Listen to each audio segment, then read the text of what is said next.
Fala galera, beleza? Aqui é Rodrigo Bernardo, diretamente do canal O Pythonista, o seu canal sobre Python e outras coisas. No vídeo de hoje eu vou começar uma série falando sobre Design Patterns, que é um assunto que eu comecei a estudar recentemente. E é um assunto que vem naturalmente ali depois que você estuda um pouco mais de orientação a objetos, então é um caminho meio que padrão você começar a dar uma olhada em Design Patterns também. Os Design Patterns, na verdade, eles são padrões de design de código onde você se encaixa, onde tem um encaixe ali para determinadas situações que você enfrenta no dia a dia no desenvolvimento de uma aplicação. Então, tem determinadas coisas que você vai implementar que já existe ali um padrão, ou pelo menos um guia já amplamente validado pela comunidade de desenvolvedores. Né? Então, você vai implementar determinada coisa, vai resolver determinado problema, e já existe ali uma forma interessante, performática e tudo mais, de você fazer aquela implementação, garantindo ali um código mais organizado, legibilidade, testabilidade, enfim, coisas que fazem o seu código ser um bom código. Tá? Para começar, eu vou começar com o padrão Singleton, que é o primeiro do livro aí que eu estou estudando, né, que é o Design Patterns em Python. O Singleton ele é um padrão criacional, né, ele é um padrão que determina ali, ele tem um efeito ali na forma como objetos são criados, tá? E o que o Singleton precisa para ser Singleton, né? O Singleton é o seguinte, são casos onde você precisa ter somente uma instância de uma determinada classe, por exemplo. Então não importa que você chame o callable da classe, né, que você crie uma instância em diferentes pontos da aplicação, inúmeras vezes e tudo mais, não importa, toda vez que você chamar a criação dessa classe, você vai retornar a mesma instância. E onde que isso é interessante? Isso é interessante geralmente quando você lida com gerenciamento de recursos. Então, por exemplo, uma conexão com um banco de dados é um ponto ali onde você poderia fazer uma implementação dessa forma. Não importa de onde a sua aplicação, de que ponto da sua aplicação você vai acessar o banco de dados, você está usando sempre a mesma instância, é sempre o mesmo cara responsável por todas as conexões com o banco de dados. Por exemplo, sei lá, você está escrevendo um código para acessar um componente externo no computador, algo físico mesmo. Então você precisa ter um único cara responsável por aquele recurso externo. Então você pode usar o Singleton para isso também. Então a ideia aqui é mostrar como criar esse cara em Python. Tá? O livro, né, que eu estudei, ele mostra aí algumas formas diferentes de fazer essa criação. Eu vou mostrar aqui a que eu achei bem simples e bem tranquila de ser implementada, tá bom? Então vamos lá. Eu vou começar aqui criando uma classe Python padrão. Eu vou chamar ela de Singleton, né? Um nome bem sugestivo. Eu não preciso colocar mais nada aqui, porque ela herda da classe base de Python mesmo, da classe Object, não mudo isso. E eu preciso mudar alguma coisa aqui para que ela tenha esse comportamento de que toda vez que eu crie alguém, vai ser a mesma instância. Tá? Então eu preciso mudar a forma como essa classe cria objetos, cria instâncias. Para fazer isso, eu vou sobrescrever o método new. Tá? Geralmente a gente não precisa acessar o método new, a gente não mexe no método new. Geralmente a gente, quando cria uma classe, a gente mexe no método init, que o método init é o cara responsável por fazer toda a configuração inicial ali da sua instância para definir o estado dela. Então ela recebe ali informação de fora, passa aquela informação para atributos internos, você pode rodar métodos ali e tudo mais, tudo de forma que no final você tenha ali um estado inicial daquela classe, daquela classe ali, daquela instância daquela classe, para começar a trabalhar com ela. Tá? Então o que eu vou fazer aqui é alterar o comportamento de um método que roda antes do init. Tá? O init é o cara responsável por fazer essa configuração inicial. O new, ele é o cara que é responsável efetivamente por criar aquele objeto. Então, ele é o cara que vai lá na memória, vai separar um espaço da memória para alocar aquele objeto, vai dar algum tipo de configuração, não de configuração, mas algum tipo de configuração, pode-se dizer assim, de configuração prévia antes da informação que vem de fora ali para criar aquela classe no método init, enfim. Essa é a responsabilidade do método new, né? É o criar de fato. Tá? E aí eu vou sobrescrever esse cara. Então, para sobrescrever, eu preciso criar um método normal em Python. Eu vou dar ele aqui o nome de Dunder Method New, que é underscore new, que é o método base. Esse cara ele não recebe self, ele recebe por definição aqui a classe, né, a classe mesmo, então o CLS, o método estático aqui que ele é chamado na hora de criar aqui uma instância dessa classe. Tá? E aqui é o seguinte, né? O que eu pretendo implementar aqui? Aqui é o seguinte, eu quero fazer uma verificação. Então, assim, se já existir em algum lugar, se já existir criado uma instância dessa classe, eu não quero criar uma nova, eu quero retornar essa que já está criada. Tá? Para fazer isso, eu vou criar um atributo de classe, que é um atributo externo aqui. Eu vou dar o nome para ele de instance e vou inicializar ele aqui com none. Tá?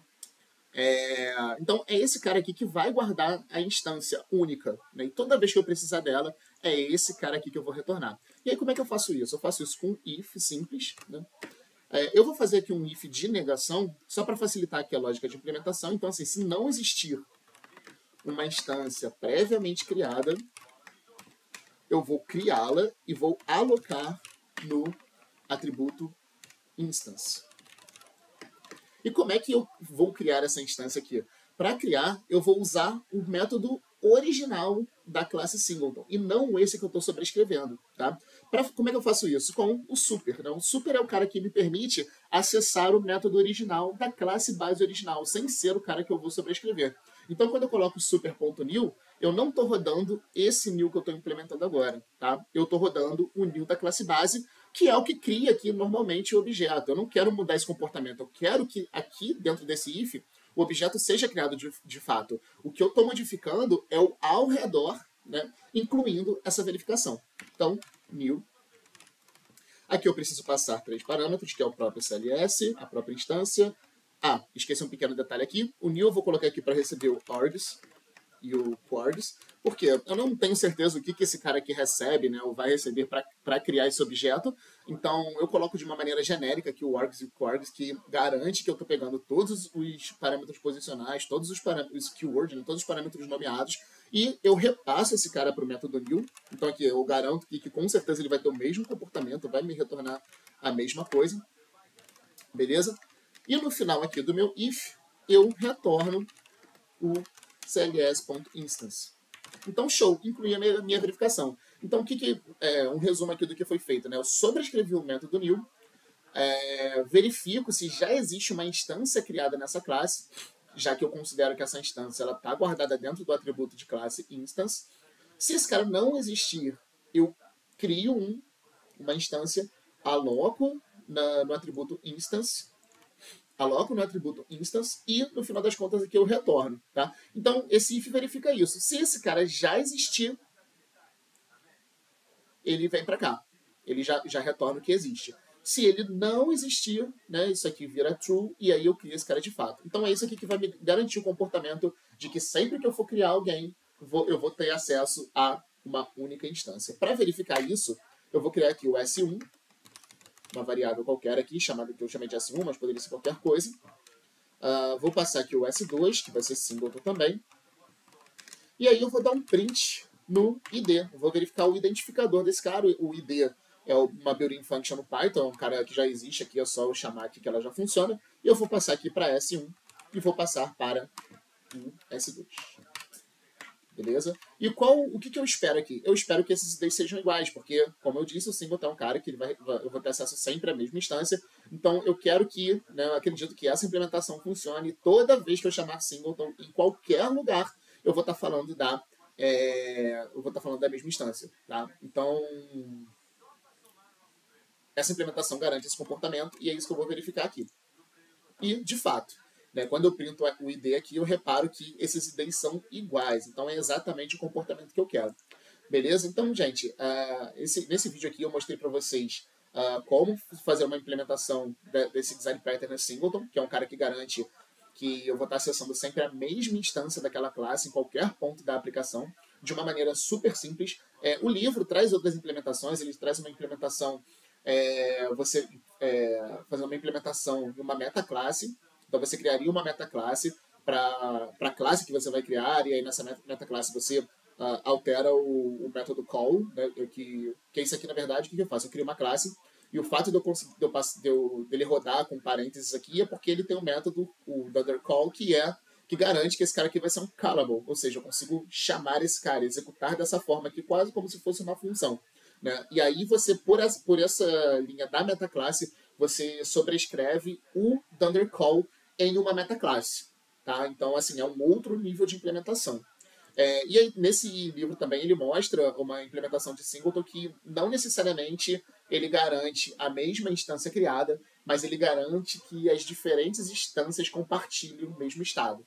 Então, essa também é uma forma de você garantir ali, e a ideia disso é que, geralmente, a ideia é assim, beleza, tem uma instância só e tal, mas, sei lá, na grande maioria das vezes eu estou interessado que, na verdade, esses caras tenham o mesmo estado sempre, compartilhem estados mesmo que eu crie um outro diferente, ele vai estar o mesmo estado em qualquer ponto da aplicação. Então é uma outra forma de enxergar o singleton também. Beleza, gente? Então, espero que vocês tenham gostado do vídeo. Enfim, se vocês tiverem dúvidas, coloquem aí nos comentários. Eu vou seguir aqui os meus estudos em Design Patterns, então vou lançar mais vídeos aí com outros Design Patterns, compartilhando com vocês o que eu tenho aprendido. E vamos lá, até o próximo vídeo. Né? Não esqueça aí de dar uma curtidinha, de se inscrever no canal e ligar o alerta aí para ficar atento aí sempre que eu lanço algum vídeo novo. Beleza, pessoal? Um grande abraço e tchau!